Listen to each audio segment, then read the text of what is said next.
Here I have OUKITEL WP5, and today I'm going to show you how to format SD card on this device. So first of all, you have to open settings,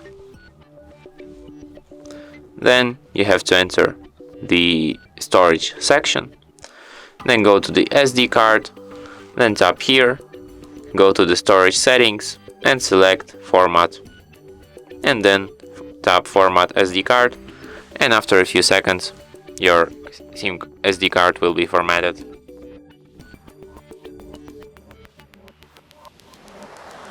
Tap done, and that's it. Your SD card is formatted now.